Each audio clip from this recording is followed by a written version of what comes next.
तेलंगाना में group one इम्तिहानात के नताइज पर शदीद तनाज़ा खड़ा हो गया है। बीआरएस पार्टी का इल्जाम है कि तेलंगाना पब्लिक सर्विस कमीशन की जानिब से पहले ये ऐलान किया गया था कि उर्दू मीडियम से सिर्फ 9 उम्मीदवारों ने इम्तिहान में शिरकत की, लेकिन कमीशन के हालिया ऐलान में बताया गया कि 10 उम्मीदवारों ने शिरकत की थी, जिस पर कई शुकूक व शुबात पैदा हो रहे हैं कि इम्तिहानात में धांधलियां हुई हैं।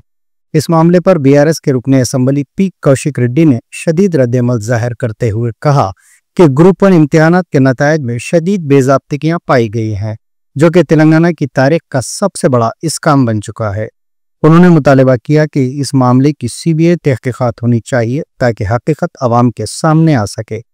कौशिक रेड्डी ने एक प्रेस कॉन्फ्रेंस में कहा कि जब जुमला 21,093 उम्मीदवारों ने इम्तिहान लिखा तो फिर 21,103 उम्मीदवारों के नताइज कैसे जारी किए गए, इजाफी 10 उम्मीदवार कहां से आ गए। उन्होंने इल्जाम लगाया कि इन 10 इजाफी उम्मीदवारों में एक उम्मीदवार एमएलसी रामुलु नायक की बहू भी शामिल है। ఉర్దూలో మీరు 9 మంది ఎగ్జామ్ రాశారని ఫస్ట్ చెప్పిర్రు, తర్వాత నిన్న ప్రెస్ నోట్లో 10 మంది ఎగ్జామ్ రాశారని మీరు చెప్తుర్రు. అంటే ఆ ఒక్కరు ఎక్కడి నుంచి పెరిగిండు, దీనికి మీరు జవాబు చెప్పాలి. This is the biggest scam in Telangana, పెద్ద స్కామ్ ఇన్ తెలంగాణలో. ఇది ఒక్క పాయింట్ సరిపోదా?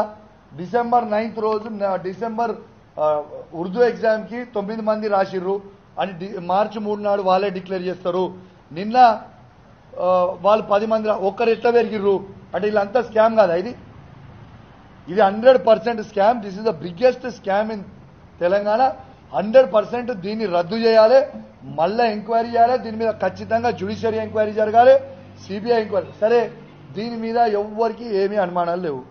చలో మీరు జ్యుడిషియరీ ఎంక్వైరీ చేసి, సిబిఐ ఎంక్వైరీ చేసి, రిజల్ట్ హోల్డ్ లో పెట్టి ఓ 1 month ఎంక్వైరీ చేసి క్లోజ్ చేయరు. అదురుదాన్ని ఆపి క్లోజ్ చేయండి.